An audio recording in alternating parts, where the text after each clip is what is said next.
Refine Awami League যদি হয়, নামও শুনতেছি কারো কারো, হ্যাঁ, তো রিফাইন আওয়ামী লীগ যদি হয়, এত বড় কোটি কোটি সমর্থক আছে, ঠেকাবেন কি দিয়া? ঠেকাবেন কি দিয়া? এখন ফখরুল ইসলাম আলমগীরও বলেছে যেমন আছে তেমন নিষিদ্ধ নিষিদ্ধই থাকবে। এই যে আজকে পত্রিকাও দেখলাম তারা ওই শহীদ মিনারে গেছে, গ্রেপ্তার হয়ে গেছে আওয়ামী লীগের সমর্থক। এইভাবে তো গণতান্ত্রিক দেশ চলবে না। ডক্টর ইউনূসের চেয়ে আরো বেশি ডিপ স্টেটের প্রতিনিধি হিসেবে যাকে অনেকে ট্রিট করেন, ডক্টর ইউনূসের যিনি নিরাপত্তা উপদেষ্টা ছিলেন ডক্টর খলিলুর রহমান, সেই খলিলুর রহমান যখন পররাষ্ট্রমন্ত্রী হলেন বিএনপি সরকারের, তখন কিন্তু অনেকেই বিস্মিত হয়েছেন, আপনি নিজেও বিস্মিত হয়েছেন। এবং তিনি ডক্টর ইউনূসের চেয়েও অনেক ক্ষেত্রে বড় খেলোয়াড় অনেকে মনে করেন, যে কোত্থেকে উড়ে এসে জুড়ে বসে নিরাপত্তা উপদেষ্টা হলেন অন্তর্বর্তী সরকারের, পরবর্তী আবার বিএনপি সরকারের পররাষ্ট্রমন্ত্রী হলেন। সেই জায়গা থেকে অনেকে বলেন যে ডিপ স্টেটের খেলা এখনো চলছে, পশ্চিমাদের এজেন্ডা বাস্তবায়নের জন্য সম্ভবত তাকে রাখা হয়েছে বিশেষ কোনো চাপে। তাহলে আমরা কি ধরে নিব? না, আমি বলি যে আমাদের দেশের ডিপ স্টেট এবং প্রত্যেকটা দেশে আলাদা আলাদা ডিপ স্টেট পরাশক্তিরা আছে।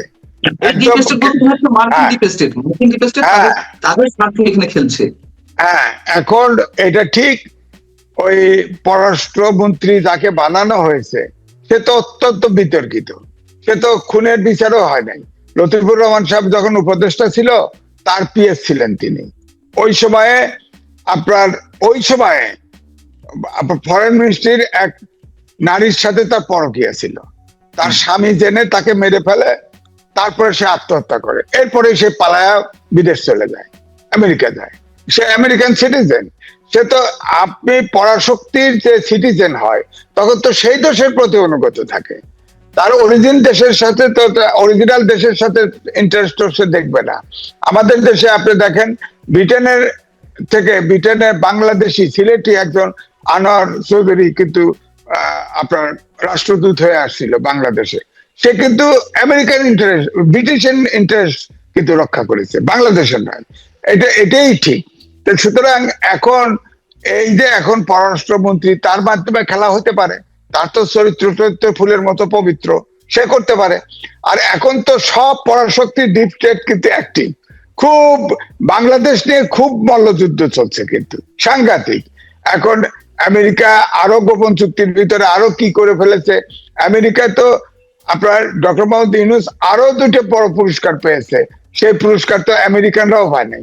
হ্যাঁ, তো সুতরাং তিনি কিন্তু পুরোপুরি আমেরিকান, এবং তিনি কিন্তু এও শুনেছি তিনি মুসলমানও না, তিনি মুসলমানও না। সুতরাং এই দেশের প্রতি তার কোনো আনুগত্য নাই। এই জন্য আমি অনেক সময় বলি, তার পক্ষে আমি টকশো করেছি, তার পক্ষে আমি লিখেছি, তখন বড় পত্রিকা লেখে না, যখন 6 তলা উঠায় আর নামায়, তখন কিন্তু ছোট পত্রিকায় তার পক্ষে আমার লেখাও ছিল। কিন্তু আমি এখন বোকা বনে গেছি, তখন তাকে আমি জাতীয় সম্পদ মনে করেছিলাম, আন্তর্জাতিক সুপর্ণ। আমার কাছে এখন মনে হয় একমাত্র শেখ হাসিনাই চিনছিল তাকে, ডক্টর মোহাম্মদ ইউনূসকে। বাংলাদেশের 18 কোটি লোক তাকে চেনে নাই, কিন্তু হাসিনা চিনেছিল। আপনি দেখেন, গ্রামীণ ব্যাংক একটা আদেশে তৈরি হয়েছে, সেটা অন্য কমার্শিয়াল ব্যাংকের মতো। সেই ব্যাংকটা ছিল, সেই ব্যাংকের আপনার 67 বছরে আপনার অবসরে যাওয়ার কথা, তিনি অবসরে গেলেন না। আমি আনঅফিসিয়ালি শুনেছি শেখ হাসিনা তাকে উপদেষ্টা রাখতে চেয়েছে ব্যাংকের, কিন্তু উনি তা না, উনি এমডিই থাকবেন। এবং শেষ পর্যন্ত মামলা করে সুপ্রিম কোর্ট পর্যন্ত গেছেন, হেরে গেছেন। তারপরে এখন সরকারে আসার পরে তার বিরুদ্ধে যত কেস আছে সব এক্সিকিউটিভ অর্ডারে প্রত্যাহার করেছে। আর গ্রামীণ ব্যাংকে ক্ষুদ্র ঋণ সংস্থা করে সে 660 কোটি টাকা মাফ করে নিছে। এছাড়া গ্রামীণ ফোন, গ্রামীণ অমক কত কিছু, স্টারলিং কত কিছু করেছে। সুতরাং তারও তো বিচার হওয়া উচিত। আর নির্বাচন সে দিল না। নেপালের সম্প্রতি তরুণরা আন্দোলন করেছে না, প্রধান বিচারপতি ছিল এক নারী, তাকে প্রধানমন্ত্রী বানানো হলো, সে প্রথম শব্দ করেছে আমরা বাংলাদেশ হতে চাই না, ছাত্রদেরকে শিক্ষা প্রতিষ্ঠানে ফেরত দিয়ে দিয়েছে। এবং ওখানে ছোট্ট একটা 25 বছরের একজন ইঞ্জিনিয়ার গায়ক তরুণ ছিল, তিনি অবশ্য কাঠমান্ডুর মেয়র ছিলেন, তার একটা ছোট্ট দল ছিল, ছাত্ররা দলও করে নাই, তারা সেই দলকে সমর্থন দিয়েছে, সেই দল এখন ক্ষমতায়, রাষ্ট্র ক্ষমতা গ্রহণ করেছে। এখন ধরেন যদি ইউনূসের ক্ষমতায় থাকার আকাঙ্ক্ষা না থাকতো, এই সজীব ভুইয়ার এই কথা যদি অসত্য হতো, তাহলে তো তিনি 3 মাসের ভিতরে নির্বাচন দিয়ে কেটে পড়তেন, দেন নাই তো। দেন নাই। তার মানে নেপালের কথা ঠিক আছে, নেপালের মতো যদি নির্বাচন সময়ে দিত, তখন আওয়ামী লীগের প্রতি যে হেট্রেড ছিল, আওয়ামী লীগ খুব অল্প সিট পেত, নেপালের মতোই ঘটনা ঘটতো হয়তো।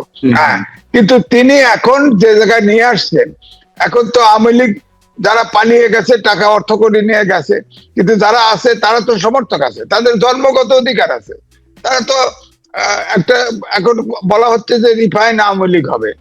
রিফাইন আওয়ামী লীগ যদি হয়, নামও শুনতেছি কারো কারো, হ্যাঁ, তো রিফাইন আওয়ামী লীগ যদি হয়, এত বড় কোটি কোটি সমর্থক আছে, ঠেকাবেন কি দিয়া, ঠেকাবেন কি দিয়া?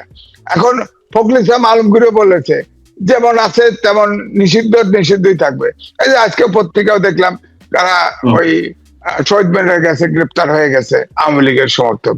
এইভাবে তো গণতান্ত্রিক দেশ চলবে না, ফাইনালি এটা সেটেল তো হইতে হবে, একটা কিছু